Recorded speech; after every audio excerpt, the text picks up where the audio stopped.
Ayan mga paps, nandito na naman tayo at gagawa tayo ng motor. Meron tayong kakabit na mini driving light. Ayan, ito at saka voltmeter. Ayan, ito, kakabit natin yan. Tapos ng wire. Ayan, relay, dalawa at para sa high and low. Ayan, kabit na tayo. Let's go! Ayan mga paps, dito nga natin ikakabit sa Mio Sporty sa ilalim. Ayan, tong awang na to. So, try natin ikabit yan kung kasya. Yan, sa part na yan. Tapos doon sa kabila. Yan. I-check lang natin na hindi sumabit sa ating tapalodo. Yan, kabit na tayo. Let's go! At ayan na nga mga paps, na baklas na natin. Ayan. Kita nyo mga wire. Kita na ang bituka mga paps. Dito natin kakabit sa stock switch. Ayan, dito sa ilalim. At dito sa high and low ng stock switch. Kasi nga, short sa budget. At walang pambiling domino. Kaya let's go! Ayan, dito natin lalagay sa tornilyo na to. Ayan, sa play-rings na to. Sa front cover. Ayan, para astig sa ilalim. Hindi siya nakamount sa labas. At ayan na nga mga paps. Ayan, nakabit na natin ang dalawang relay. At naglinya tayo ng positive dito sa battery. Pinadaan natin ng fuse. Sa stock fuse.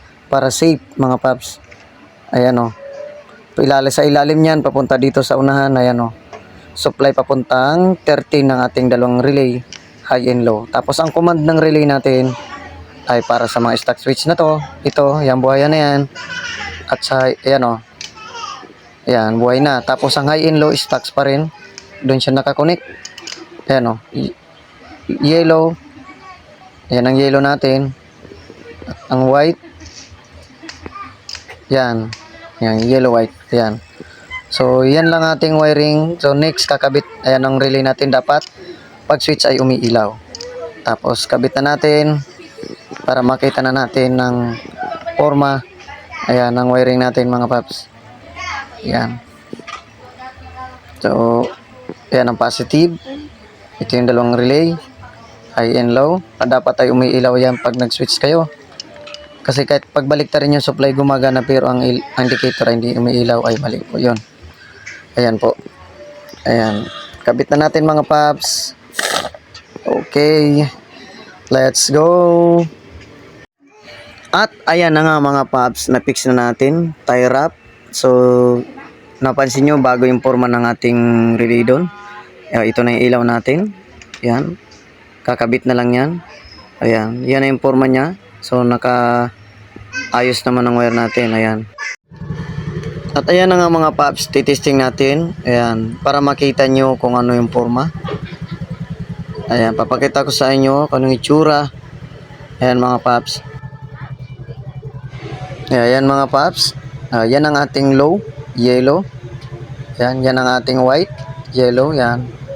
So napapansin nyo nagkakabilaan yung ilaw. So kung alin lang pong ilaw nakatapat sa ating camera, yun po yung nakasilaw. Pero ipapakita ko sa inyo na fix sila o parehas sila ng liwanag. Ayan o. Ayan o, parehas sila. Ayan o. Yan ang ating high. Ayan. Ayan, try naman natin ngayon sa dilim mga paps. Let's go.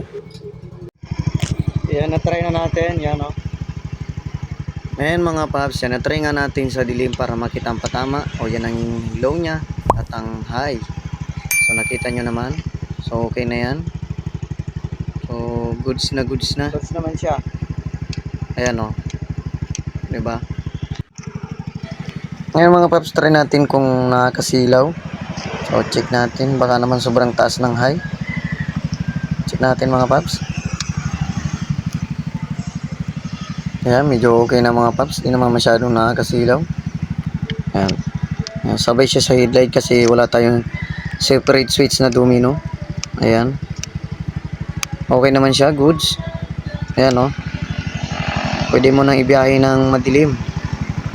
Okay na yan mga paps. At mga paps, naikabit na rin natin ang voltmeter. So try natin. Kailangan ng supply ay pag nagsusi ka. Nag-switch on ka ng susian ng motor. Yan, 11.7. Okay na mga paps. Goods na.